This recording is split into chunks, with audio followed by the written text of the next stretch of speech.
Hello, my name is Beatrice. I am the co-founder of the Bloom BMX, and 2 years ago, I decided to quit my job to cover women's BMX full-time. And 2 years ago, I also decided to pick up a camera and learn how to shoot. Right off the bat, it was really overwhelming, but today we're gonna narrow things down. I'm gonna give you my 5 tips for covering sporting events. Tip number 1, watch and listen. There are a lot of things happening during a sporting event. Is there tension building at one part of the park in this case? Is there someone pointing or eyeing something up? Slow down, watch, see where the motion is, and move to that action.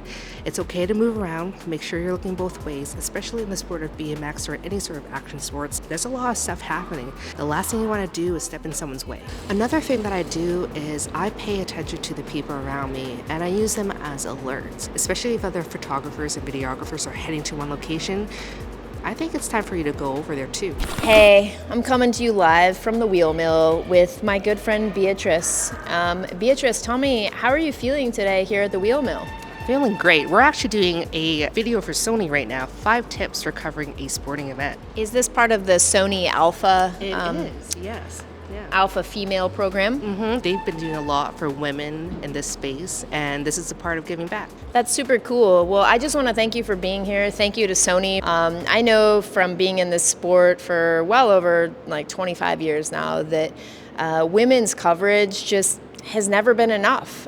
Women have never gotten coverage for so many years, and it's just incredible to have support like a huge company from Sony to have somebody like Beatrice out here doing this.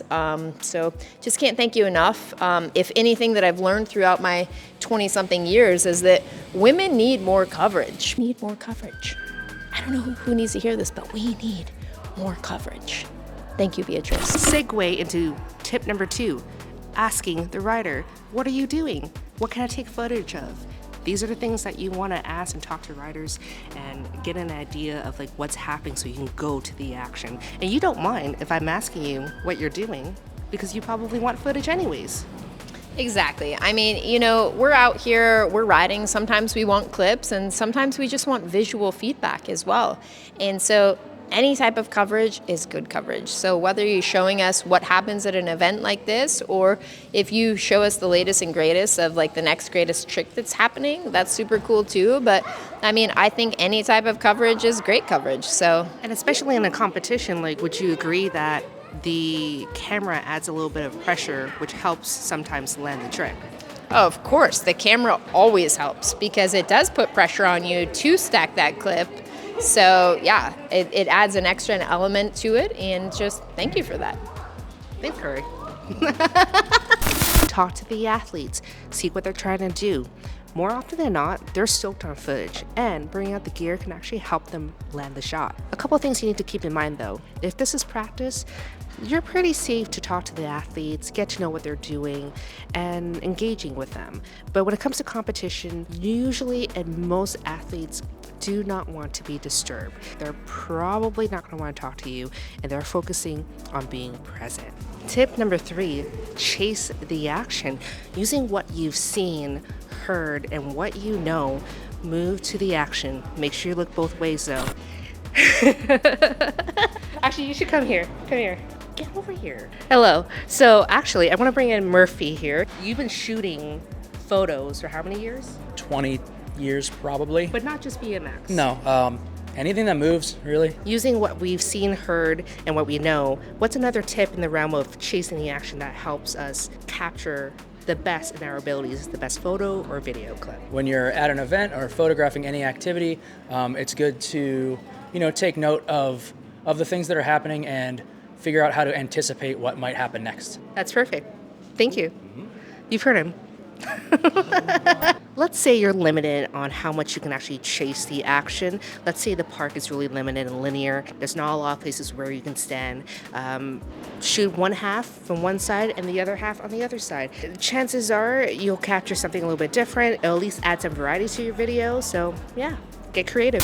Tip number 4, there is no such thing as taking too much footage. If you got the room and the battery power, film away. So some of the things I like to do is capture someone stretching, emotions, faces, people eating. Shaky footage is actually great. Actually, the shakier, the better.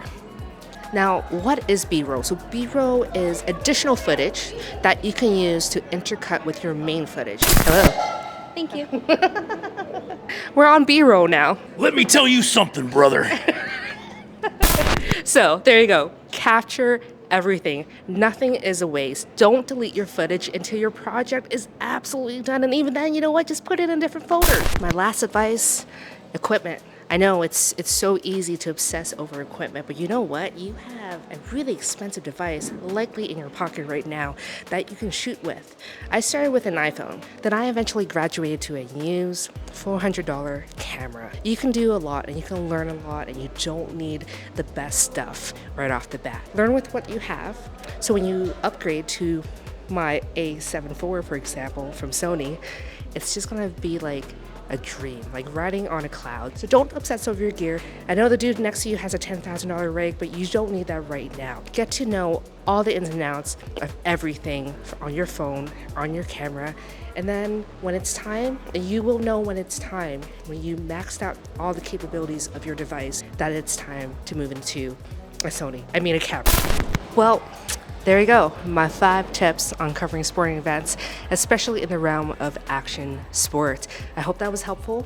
Hit me up, let me know if you have any questions, but I am gonna go ride. I don't know where my bike is, but yeah. Have a good one.